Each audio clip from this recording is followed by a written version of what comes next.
Đài Loan không phải là một phần của Trung Quốc và Trung Quốc chưa bao giờ cai trị Đài Loan dù chỉ một ngày. Bắc Kinh không có quyền đại diện cho Đài Bắc trên trường quốc tế hoặc bất kỳ nơi nào khác. Đây chính là lời phát biểu đanh thép của cơ quan ngoại giao Đài Loan khi bị Trung Quốc yêu cầu tuân thủ nguyên tắc một Trung Quốc khi tham gia APEC. Tiếp tục khoét sâu thêm rạn nứt với Trung Quốc, Tổng thống Honduras thông báo sắp đến thăm Đài Loan. Không chỉ vậy, Bảo tàng Mỹ gọi cuộc đàn áp người Duy Ngô Nhĩ của Trung Quốc là tội diệt chủng. Trong khi đó, Đài Loan tổ chức diễn tập cho máy bay F-16V để chuẩn bị đưa vào hoạt động. Trong bối cảnh mối quan hệ với Trung Quốc đang không thể tồi tệ hơn, Thủ tướng Úc cho rằng có thể phát triển các chuỗi cung ứng thay thế đất hiếm, ám chỉ sự độc quyền của Bắc Kinh đối với nhóm vật chất này. Các thông tin đáng chú ý khác, Tổng thống Hàn Quốc kêu gọi Triều Tiên tham gia các nỗ lực trung hòa carbon. Mỹ chạy đua với Trung Quốc về việc hạ cánh lên mặt trăng vào năm 2025. Sau khi làm loạn Twitter vào cuối tuần qua, CEO Elon Musk bán 5 tỷ đô la Mỹ cổ phiếu của Tesla. Hàn Quốc thử nghiệm taxi trên không. Thủ đô Mexico City lập kỷ lục Guinness về độ bao phủ Wi-Fi miễn phí. Tất cả những thông tin này sẽ được cập nhật ngay sau đây trong bản tin Thế giới hôm nay.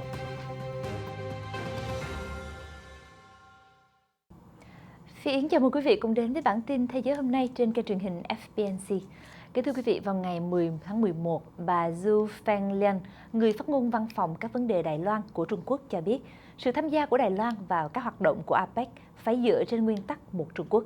Đáp lại thì cơ quan ngoại giao của Đài Loan MOFA mới đây cho biết trong một thông cáo báo chí rằng kể từ khi Đài Loan gia nhập APEC vào năm 1991, hòn đảo đã tham gia vào diễn đàn kinh tế và thương mại này với đầy đủ tư cách thành viên. Do đó Đài Loan được hưởng địa vị như nhau và có nghĩa vụ giống như tất cả các thành viên khác.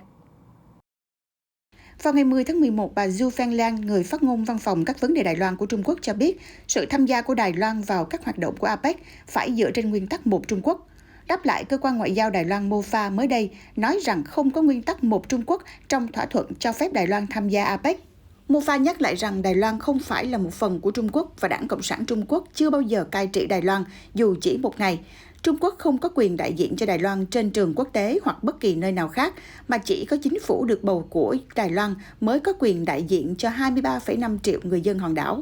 MOFA cho biết những tuyên bố sai lầm của Trung Quốc đã làm suy yếu nghiêm trọng tinh thần của APEC. Cơ quan ngoại giao Đài Loan yêu cầu Trung Quốc dừng các hoạt động chính trị không phù hợp và ngừng can thiệp vào việc Đài Loan tham gia vào các tổ chức quốc tế. Hôm thứ Tư 10 tháng 11, thì phủ Tổng thống Honduras thông báo rằng Tổng thống Juan Orlando Hernández đang có kế hoạch thăm Đài Loan. Mục đích của chuyến thăm là để cảm ơn Đài Loan tất cả sự hỗ trợ của hòn đảo dành cho người dân Honduras. Điều đó đã giúp ông Hernández đạt được những dấu mốc quan trọng trong quá trình điều hành đất nước của mình.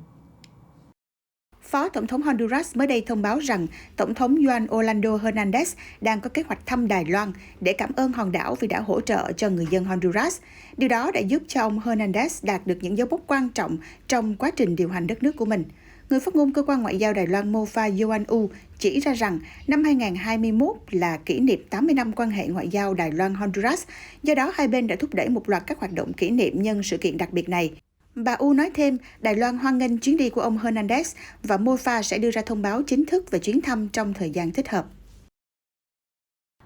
Mặc dù danh sách khách mời chính thức của Hội nghị Thượng đỉnh vì Dân chủ của Tổng thống Mỹ Joe Biden vẫn chưa được công bố, song ấn phẩm trực tuyến Politico đã đăng một danh sách những chính phủ tiềm năng mà Mỹ đang nhắm đến, bao gồm cả Đài Loan. Trong bối cảnh thời điểm hội nghị đang đến gần, chính quyền Đài Loan đã bày tỏ mong muốn tham dự sự kiện với hy vọng chia sẻ kinh nghiệm của mình với các quốc gia khác. Người phát ngôn Bộ Ngoại giao Đài Loan Yoan U cho biết ngày thứ Tư 10 tháng 11 rằng kể từ khi Nhà Trắng công bố thông tin Hội nghị Thượng đỉnh vì Dân chủ vào tháng 8, Đài Loan đã đàm phán với Mỹ về lời mời này. Hơn 20 bộ và ủy ban liên quan của Đài Loan và Quỹ Dân chủ Đài Loan đã tích cực kiểm tra tiến độ của các công trình liên quan đến dân chủ và nhân quyền trong những năm gần đây và đã khởi xướng một số dự án liên quan. Bà U cũng cảm ơn chính phủ Hoa Kỳ đã nhắc lại sự ủng hộ của họ đối với nền dân chủ Đài Loan và cho biết Bộ Ngoại giao sẽ tiếp tục phối hợp với các đối tác Hoa Kỳ. Bà nói thêm rằng Đài Loan mong nhận được lời mời chia sẻ kinh nghiệm dân chủ của mình. Theo Politico, chương trình nghị sự cho Hội nghị Thượng đỉnh trực tuyến sẽ kéo dài từ ngày 9 đến ngày 10 tháng 12. Chưa có thông tin cụ thể nào về hội nghị được công bố, tất cả những gì được tiết lộ mới chỉ là dự kiến. Theo thông tin từ Bộ Ngoại giao Mỹ, hội nghị thượng đỉnh này sẽ tập trung vào những thách thức và cơ hội mà các nền dân chủ phải đối mặt và sẽ cung cấp nền tảng cho các nhà lãnh đạo thực hiện các cam kết chung và riêng để bảo vệ dân chủ và nhân quyền ở trong và ngoài nước. Theo Taiwan News, một báo cáo mới được công bố hôm thứ Ba ngày 9 tháng 11 của Bảo tàng tưởng niệm Holocaust Mỹ nhắm vào cuộc đàn áp của Trung Quốc đối với dân tộc thiểu số Hồi giáo Duy Ngô Dĩ đã nêu lên mối quan ngại sâu sắc rằng chính phủ Trung Quốc có thể thực hiện tội ác diệt chủng chống lại dân tộc này. Bảo tàng tưởng niệm Holocaust của Mỹ mới đây đã đưa ra một báo cáo với nội dung nhắm vào cuộc đàn áp của Trung Quốc đối với người dân tộc thiểu số Hồi giáo Duy Ngô Nhĩ. Trong đó, báo cáo nêu mối quan ngại sâu sắc rằng chính phủ Trung Quốc có thể thực hiện tội ác diệt chủng chống lại dân tộc này. Cụ thể, báo cáo giải thích rằng, mặc dù việc cưỡng bức đồng hóa người Duy Ngô Nhĩ thông qua việc phá hủy di sản văn hóa và tôn giáo của họ đã có từ nhiều thập kỷ trước, song cuộc tấn công ngày càng sâu sắc hơn vào khả năng sinh sản của phụ nữ Duy Ngô Nhĩ có thể khiến toàn bộ dân tộc này tiến đến bờ diệt chủng. Sau khi đưa ra cơ sở phân biệt đối xử cho đến thời điểm gần đây, báo cáo đã liệt kê danh mục những giai đoạn khủng bố và đàn áp nặng nề hơn bắt đầu vào năm 2017. Trung Quốc đã phủ nhận phần lớn những gì đã xảy ra trong thời gian này và cho biết các hành động là cần thiết để chống khủng bố. Các phần tiếp theo của báo cáo bao gồm việc giám sát hàng loạt, giam giữ và cưỡng bức nô lệ, cùng với sự tàn phá di sản văn hóa Duy Ngô Nhĩ, tra tấn và bạo lực tình dục, triệt sản cưỡng bức và các biện pháp chống sinh khác như việc tách biệt giới tính thông qua việc cưỡng bức tái định cư và bắt giữ trẻ em Duy Ngô Nhĩ. Các tổ chức truyền thông yêu cầu bình luận về báo cáo đã bị chính phủ Trung Quốc phớt lờ. Trước đây, Bắc Kinh từng lên tiếng bác bỏ những lời chỉ trích về tình trạng vi phạm nhân quyền của họ ở Tân Cương, gọi chúng là vô căn cứ. Cũng theo Taiwan News, mới đây Đài Loan đã cho các máy bay chiến đấu F-16V do Mỹ chế tạo diễn tập gần căn cứ không quân Gia Nghĩa một tuần trước khi được đưa vào hoạt động chính thức vào ngày 18 tháng 11. Nhà lãnh đạo Thái Anh Văn sẽ tham gia vào sự kiện này. Thông tin này được đưa sau khi người dân phát hiện ra 4 trong số các máy bay F-16V cất cánh ở Gia Nghĩa cùng một lúc. Có một người ở lại lâu hơn để theo dõi các hoạt động diễn tập các thao tác đặc biệt, đó là bay lộn ngược, leo dốc khẩn cấp và hạ xuống ở các góc dốc. Vòng diễn tập tiếp sẽ diễn ra trong ngày 12 tháng 11. Tướng tư lệnh lực lượng không quân Shin Ho-ji sẽ chủ trì những công tác chuẩn bị cuối cùng vào ngày 16 tháng 11.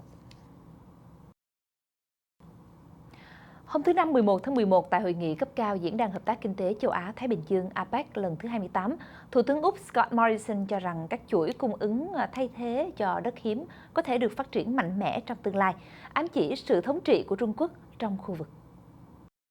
Tại hội nghị cấp cao Diễn đàn Hợp tác Kinh tế Châu Á-Thái Bình Dương APEC lần thứ 28, Thủ tướng Úc Scott Morrison cho rằng các chuỗi cung ứng thay thế cho đất hiếm có thể được phát triển mạnh trong tương lai. Phát biểu này được cho là muốn nhắm đến Trung Quốc, bởi Trung Quốc là nhà sản xuất đất hiếm chiếm ưu thế lớn. Đất hiếm là một nhóm gồm 17 khoáng sản chuyên dụng. Vào tháng 9, Trung Quốc đã tăng hạn ngạch sản lượng hàng năm trong bối cảnh nguồn cung cho các nhà sản xuất bị thắt chặt. Nhu cầu về nam châm đất hiếm, chìa khóa cho xe điện và tua bin gió được dự đoán sẽ tăng cao với những nỗ lực lớn hơn để cắt giảm lượng khí thải carbon. Thời gian gần đây, Mỹ cũng đã kêu gọi các đồng minh của mình giúp đỡ để tăng nguồn cung. Vào ngày 11 tháng 11 vừa qua, bên lề hội nghị cấp cao Diễn đàn Hợp tác Kinh tế Châu Á-Thái Bình Dương APEC, Tổng thống Hàn Quốc Moon Jae-in kêu gọi Triều Tiên tham gia các nỗ lực trung hòa carbon. Ông Moon hy vọng Triều Tiên, quốc gia đang tập trung vào việc phục hồi thiên nhiên, sẽ tham gia vào các chương trình hợp tác lâm nghiệp ở Đông Bắc Á nhằm giúp giảm phát thải khí nhà kính trên bán đảo Triều Tiên. Hàn Quốc là một trong những nền kinh tế phụ thuộc vào nhiên liệu hóa thạch nhất thế giới, trong đó thì than đá chiếm hơn 41% tổng sản lượng điện của cả nước và năng lượng tái tạo chỉ hơn 6%. Năm ngoái thì Hàn Quốc cam kết sẽ trung hòa carbon vào năm 2050 và công bố thỏa thuận xanh mới để tạo việc làm và thúc đẩy phục hồi kinh tế sau đại dịch. Vào tháng 10, ông tuyên bố sẽ nâng mục tiêu giảm phát thải lên 40% mức năm 2018 vào năm 2030 từ mức 26,3% trước đó. Kính thưa quý vị, Đại sứ Trung Quốc tại Sudan Ma Xin-min đã gặp Tổng tư lệnh các lực lượng vũ trang Sudan Abdel Fattah al-Burhan hôm thứ Tư vừa qua. Trong đó thì hai người đã trao đổi quan điểm về tình hình hiện tại ở Sudan. Bộ trưởng Ngoại giao Sudan Mariam al-Sadid al-Mahdi cũng có mặt trong dịp này. Đại sứ Trung Quốc tại Sudan Ma Xin-min mới đây đã có cuộc gặp với Tổng tư lệnh các lực lượng vũ trang Sudan Abdel Fattah al-Burhan. Tại đây thì ông Ma cho biết với tư cách là đối tác chiến lược hữu nghị và truyền thống của Sudan, Trung Quốc theo sát tình hình hiện tại ở Sudan và hy vọng nước này có thể duy trì hòa bình, ổn định và bảo vệ sự an toàn và lợi ích của các công dân và thể chế Trung Quốc ở Sudan. Ông Ma lưu ý thêm rằng Trung Quốc luôn tuân thủ nguyên tắc không can thiệp vào công việc nội bộ của Sudan và phản đối sự can thiệp bên ngoài vào công việc nội bộ của nước này. Trung Quốc tin rằng người dân Sudan có trí tuệ và khả năng tự giải quyết công việc của họ. Trung Quốc hy vọng rằng các bên liên quan ở Sudan sẽ lưu ý đến lợi ích cơ bản của người dân và hòa bình, ổn định của đất nước, giải quyết các vấn đề thông qua đối thoại và tham vấn trong khuôn khổ tuyên bố hiến pháp và thỏa thuận Juba vì hòa bình ở Sudan và cùng thúc đẩy quá trình chuyển đổi chính trị. Trung Quốc kêu gọi cộng đồng quốc tế tập trung vào lợi ích và hạnh phúc của Sudan và người dân, làm nhiều hơn nữa để xoa dịu căng thẳng, thúc đẩy đoàn kết và hợp tác giữa các bên, đồng thời giúp Sudan vượt qua khó khăn. Về phần mình thì ông Ot Burhan đánh giá cao sự ủng hộ nhất quán của Trung Quốc đối với quá trình chuyển đổi chính trị của Sudan và cảm ơn những đóng góp quý báu của Trung Quốc đối với sự phát triển kinh tế, xã hội và sinh kế của nước này. Theo thân nhân của những người có liên quan tới cuộc vây bắt hàng loạt nhằm vào những kẻ tình nghi ủng hộ lực lượng nổi dậy phương Bắc, chính phủ Ethiopia đã ra lệnh bắt giữ hàng loạt với các nhân vật người Tigray có sức ảnh hưởng từ giám đốc điều hành ngân hàng đến các linh mục, cũng như các nhân viên của Liên Hiệp Quốc. Trước đó, thì nước này đã ban bố tình trạng khẩn cấp vào tuần trước, cho phép chính phủ bắt giữ bất kỳ ai được cho là có liên hệ với mặt trận giải phóng nhân dân Tigray hay TPLF mà không cần lệnh của tòa án. Chính phủ Ethiopia mới đây đã ra lệnh bắt giữ hàng loạt các nhân vật người Tigray có sức ảnh hưởng từ giám đốc điều hành ngân hàng đến các linh mục, cũng như các nhân viên của Liên Hiệp Quốc. Cảnh sát sau đó đã lên tiếng phủ nhận việc bắt giữ có chủ ý nhằm vào dân tộc Tigray, đồng thời cho biết những người bị bắt đều là vì có liên quan tới TPLF, tổ chức mà chính phủ Ethiopia đã liệt vào danh sách khủng bố vào đầu năm nay. Dù vậy, việc tình trạng khẩn cấp yêu cầu công dân mang theo thẻ căn cước ghi rõ nguồn gốc dân tộc đã làm dấy lên nhiều tranh cãi. Tính đến hôm thứ Ba, thì Liên Hiệp Quốc cho biết ít nhất 16 nhân viên Ethiopia và những người phụ thuộc đã bị giam giữ nhưng không nêu rõ sắc tộc của họ. Hôm thứ Tư, thì họ cho biết 9 người vẫn còn đang bị giam giữ. Ủy ban Nhân quyền Ethiopia cho biết số người bị bắt giữ ít nhất là hàng trăm người, bao gồm cả người già, phụ nữ và trẻ em. Cuộc giao tranh giữa lực lượng TPLF và chính phủ trung ương Ethiopia đã khiến hàng ngàn người thiệt mạng, hơn 2 triệu người phải rời bỏ nhà cửa, hàng trăm ngàn người đối mặt với nạn đói và sự can thiệp của nước láng giềng Eritrea. Ngoại trưởng Hoa Kỳ Antony Blinken hôm thứ Tư cho biết ông tin rằng tất cả các bên đều nhìn thấy nguy cơ kéo dài xung đột và cảnh báo rằng sự khác biệt giữa hai bên không nên được giải quyết bằng quân sự. Tôi hy vọng có một cơ hội để các bên tạm dừng giao tranh, suy nghĩ và có thể đưa ra lệnh ngừng bắn, để rồi có thể cùng nhau tiếp cận việc hỗ trợ nhân đạo và đàm phán một nghị quyết chính trị bền vững hơn, ông Blinken cho biết. Trong một video ghi lại thông điệp gửi tới một diễn đàn CEO bên lề hội nghị cấp cao Diễn đàn Hợp tác Kinh tế Châu Á-Thái Bình Dương APEC do New Zealand tổ chức vào thứ Năm vừa qua, Tổng thống Peru Pedro Castillo đã nhắc lại đề nghị cho phép nước này đăng cai tổ chức diễn đàn APEC vào năm 2024, đồng thời khẳng định Peru sẽ nhận được sự ủng hộ mạnh mẽ từ tất cả các nền kinh tế thành viên. Trong một video ghi lại thông điệp gửi tới một diễn đàn CEO bên lề hội nghị cấp cao Diễn đàn Hợp tác Kinh tế Châu Á-Thái Bình Dương APEC do New Zealand tổ chức vào thứ Năm vừa qua, thì Tổng thống Peru Pedro Castillo nhấn mạnh đại dịch Covid-19 đã làm nổi bật bản chất chung của những nỗ lực về tăng cường hợp tác quốc tế và APEC là diễn đàn quan trọng để kết hợp các biện pháp và chính sách có hiệu quả nhằm đối mặt với những thách thức kinh tế và y tế phức tạp. Tổng thống Peru cũng cam kết Peru sẽ tiếp tục thúc đẩy một chương trình nghị sự tăng trưởng kinh tế có chất lượng, mang lại lợi ích cho tất cả các bên và tăng cường sự thịnh vượng chung. Trong một diễn biến khác, thì Thủ tướng Singapore Lý Hiển Long cũng cho rằng các nước thành viên APEC cần hướng tới phát triển một hiệp định kinh tế kỹ thuật số khu vực. Diễn đàn APEC thường niên năm nay được tiến hành hoàn toàn trực tuyến bởi nước chủ nhà New Zealand, quốc gia có lối biện pháp kiểm soát đại dịch cứng rắn. Dự kiến hội nghị sẽ đạt đỉnh vào thứ Sáu tuần này khi 21 nhà lãnh đạo của các nền kinh tế APEC tham dự cuộc họp. Trao đổi với các phóng viên vào thứ Ba vừa qua, thì quản trị viên NASA Bill Nelson lần đầu tiên cho biết mục tiêu đưa các phi hành gia trở lại mặt trăng sẽ bị đẩy lùi qua năm 2025. Với việc Trung Quốc đang có tham vọng lớn trong không gian để hạ cánh lên trên sao Hỏa, đồng thời đưa một con tàu robot tới phía xa của mặt trăng, cũng như xây dựng một trạm vũ trụ ở quỹ đạo thấp của trái đất và nghiên cứu hướng tới việc đưa con người lên mặt trăng. Ông Nelson khẳng định rằng Mỹ cần phải nhanh chóng thúc đẩy mục tiêu này như là một cuộc chạy đua không gian, giống như thời chiến tranh lạnh. Chỉ khác là lần này Washington sẽ chạy đua với Bắc Kinh thay vì Moscow. Mới đây, thì Bộ trưởng Ngoại giao Cuba Bruno Rodriguez cho biết nước này sẽ kiện Facebook vì cho rằng mạng xã hội này đã hỗ trợ phong trào bất đồng chính kiến ở nước này. Đồng thời khẳng định rằng Cuba sẽ không chấp nhận bất kỳ hình thức can thiệp nào chống lại chủ quyền của quốc gia.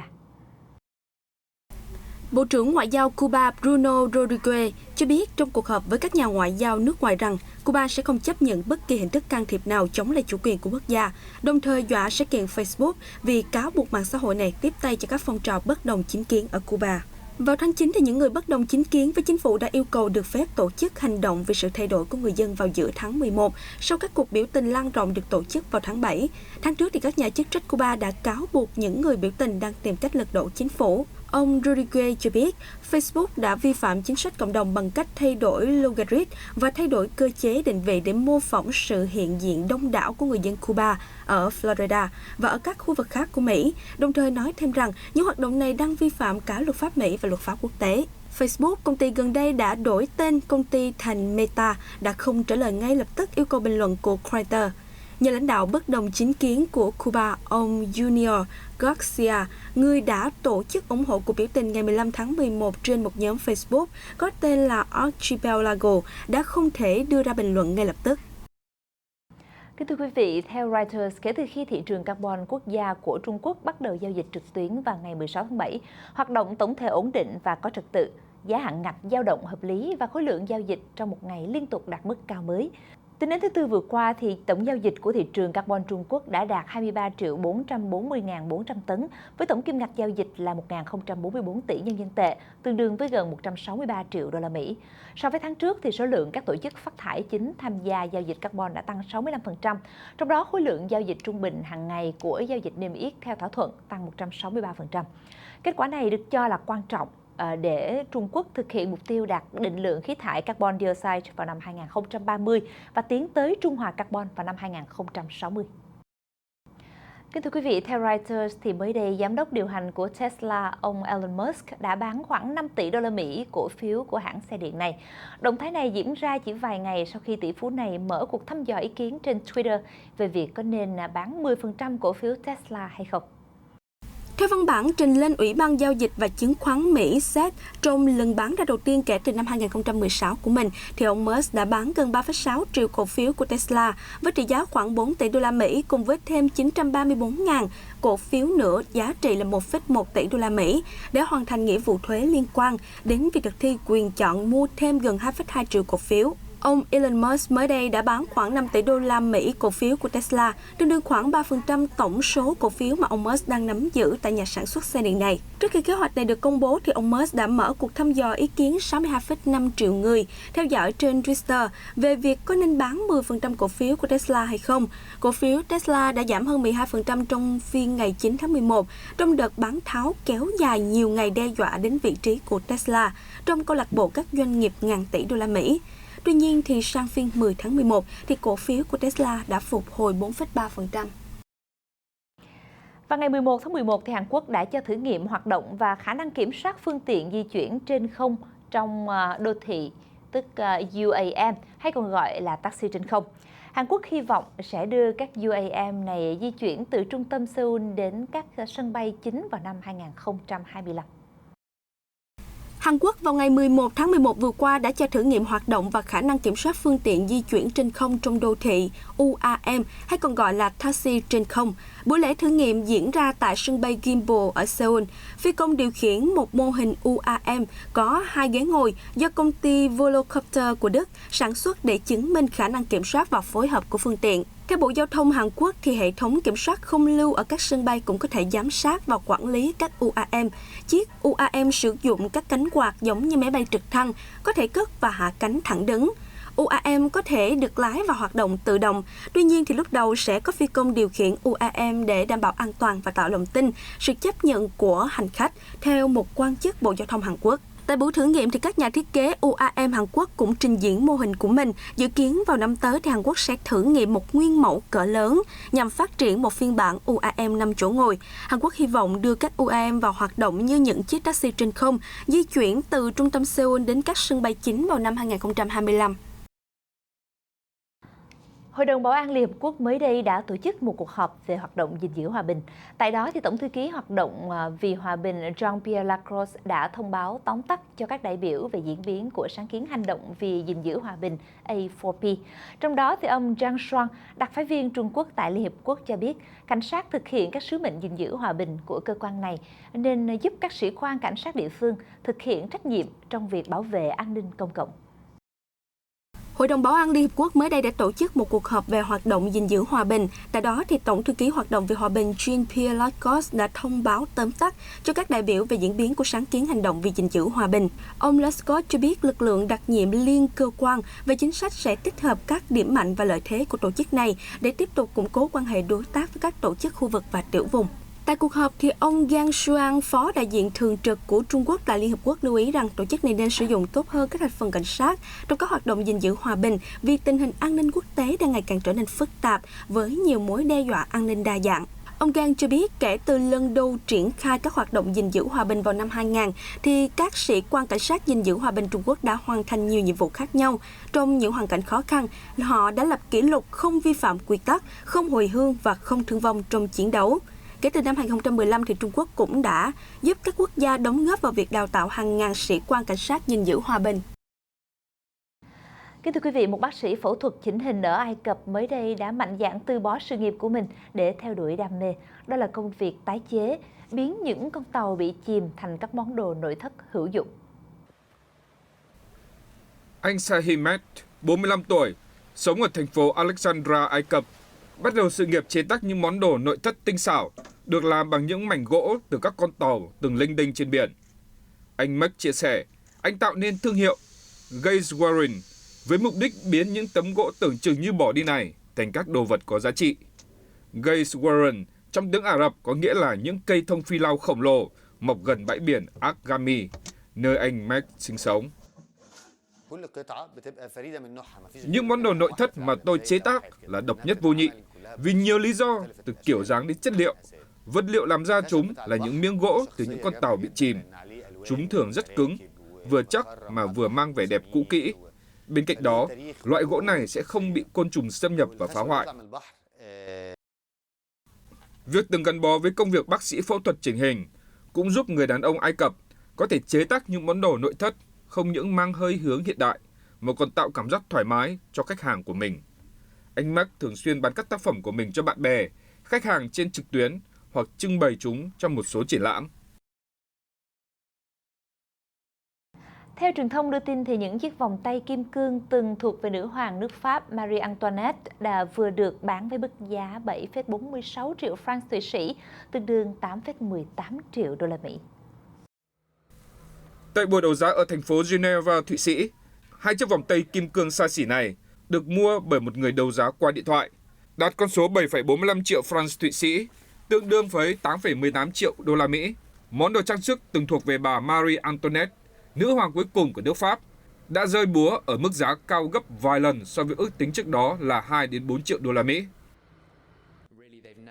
Đây là một phần lịch sử của nước Pháp.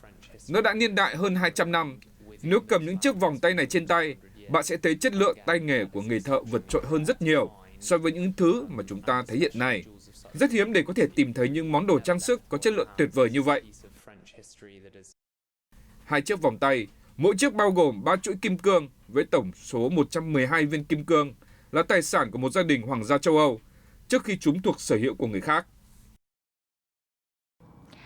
Trong một tuyên bố hôm 10 tháng 11 vừa qua, Tổ chức Kỷ lục Guinness công bố thủ đô Mexico City là thành phố có nhiều điểm truy cập Internet miễn phí nhất thế giới, với 21.500 điểm. Danh hiệu này đã được Guinness trao cho thị trưởng Mexico City, Claudia Sheinbaum. Với bộ độ bao phủ Wi-Fi miễn phí rộng khắp, thì nhiều học sinh ở Mexico City có thể dễ dàng tham gia các lớp học trực tuyến bằng Internet trong bối cảnh các trường học ở đây phải đóng cửa hơn một năm vì đại dịch Covid-19. Theo bà Janbon, chính quyền thành phố luôn nỗ lực trong việc giúp tất cả người dân, đặc biệt là những gia đình có hoàn cảnh khó khăn, đều có thể truy cập mạng dễ dàng. Mexico City là thủ đô, thành phố lớn nhất nước Mexico, đồng thời cũng là thành phố đông dân nhất khu vực Bắc Mỹ. Kính thưa quý vị, những khu phố tại thủ đô Lima của Peru vốn chỉ có một màu xám xịt, nay lại được khoác lên một tấm áo mới với nhiều màu sắc khác nhau. Hãy cùng chúng tôi chiêm ngưỡng địa điểm độc đáo này, thưa quý vị. Dự án do hai họa sĩ vẽ tranh tường Carla Magan và Daniel Marique phát động đã được thực hiện trong 5 tháng qua. Các nghệ sĩ không những khoác tấm áo mới cho các tòa nhà ở ven đồi Leticia, ngoại ô thủ đô Lima, Peru, mà còn phủ màu cho những bức tường đá trong khu vực này. Anh Marique chia sẻ, anh thực hiện dự án này không chỉ muốn cải thiện cuộc sống của những cư dân bị ảnh hưởng bởi đại dịch Covid-19, mà còn góp phần thúc đẩy hoạt động du lịch của địa phương. Ngọn đồi này từng được xem là địa điểm không an toàn. Vì vậy, chúng tôi quyết định thay đổi định kiến của xã hội thông qua nghệ thuật. Chúng tôi thêm màu sắc cho toàn bộ khu phố, qua đó tạo ra một tác phẩm tuyệt vời, thu hút sự chú ý của tất cả mọi người đi qua đây. Dự án đầy tham vọng này có sự hỗ trợ của chính quyền thủ đô Lima và công ty sơn địa phương Aroma, cùng cộng đồng dân cư sống trong khu vực. Diện tích của những bức tranh lên đến gần 360.000 m2, được cho là tác phẩm lớn nhất của khu vực Nam Mỹ. Tiền đạo nổi tiếng Marcus Rashford của câu lạc bộ Manchester United vừa nhận được giải thưởng MBE cao quý của nước Anh vì những đóng góp lớn lao nhằm hỗ trợ các em nhỏ dễ bị tổn thương trong suốt thời kỳ đại dịch bùng phát đến nay. Marcus Rashford, chân sút 24 tuổi của câu lạc bộ Manchester United, hôm 10 tháng 11 vừa qua, đã cùng mẹ là bà Melanie xuất hiện tại lâu đài Windsor để nhận huân chương cao quý MBE từ hoàng tử William. Đây chính là phần thưởng xứng đáng cho những cống hiến của cầu thủ Rashford vì chiến dịch xóa đói giảm nghèo, nỗ lực tạo các quỹ từ thiện dành cho các trẻ em nhỏ. Một cảm giác thật tuyệt vời, đây không phải là điều tôi mơ ước khi còn nhỏ và cũng không phải là điều tôi cố gắng đạt được. Tôi chỉ muốn truyền đi những thông điệp tích cực và mang đến những điều tốt đẹp cho các em nhỏ. Những hình ảnh khổng lồ của loài hoa anh túc đã được chiếu sáng rực rỡ tại nhà hát Sydney Opera House nhân kỷ niệm 103 năm ngày tưởng nhớ những người đã hy sinh vì đất nước của Úc. Trong khung cảnh tràn ngập hoa anh túc, giai điệu của bài hát Last Boss vang lên bởi một nhạc công chơi đèn Booger. Sự kiện này được tổ chức tại nhà hát Sydney Opera House ở thành phố Sydney, Úc để đánh dấu thời điểm kết thúc của Thế chiến thứ nhất vào lúc 11 giờ ngày 11 tháng 11 năm 1918. Bên cạnh đó, đây cũng là khoảnh khắc người dân Úc bày tỏ lòng thành kính đối với những người đã hy sinh vì đất nước trong cuộc chiến kéo dài 4 năm nay. Theo thống kê, hơn 60.000 người Úc đã mất mạng, trong khi hơn 150.000 người bị thương hoặc bị bắt làm tù nhân ở Thế chiến thứ nhất.